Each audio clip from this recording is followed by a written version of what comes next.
Every time when someone asks me what my major is, I tell them agriculture.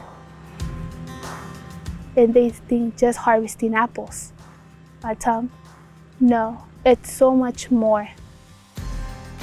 Hello, I'm Polet Torres, and I'm an agriculture student at CBC. I was born and raised in Kennewick, and I chose to come to CBC because it's more affordable and it's local, and that way I won't be away from my family. I'm the first generation of my family to go to college, and I come background from immigrant family. I got raised by my mom. She was a single mom, and my mom had to work day and night to just provide a roof and food on the table.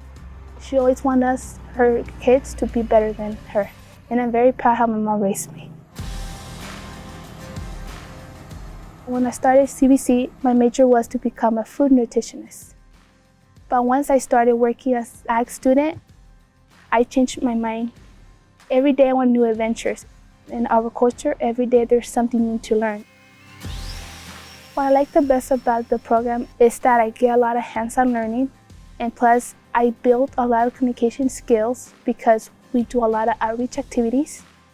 I hope to, after I get my associate's degree at CBC, transfer to WSU to get my fruit and vegetable management bachelor's.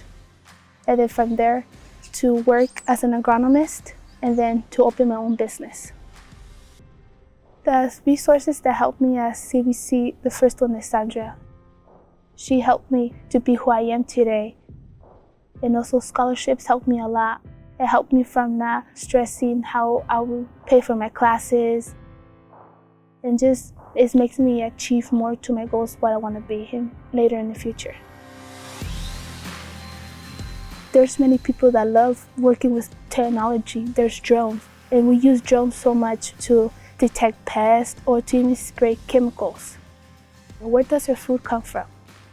From agriculture. Medicine comes from plants, diesel comes from plants, clothing comes from plants. It's pretty incredible.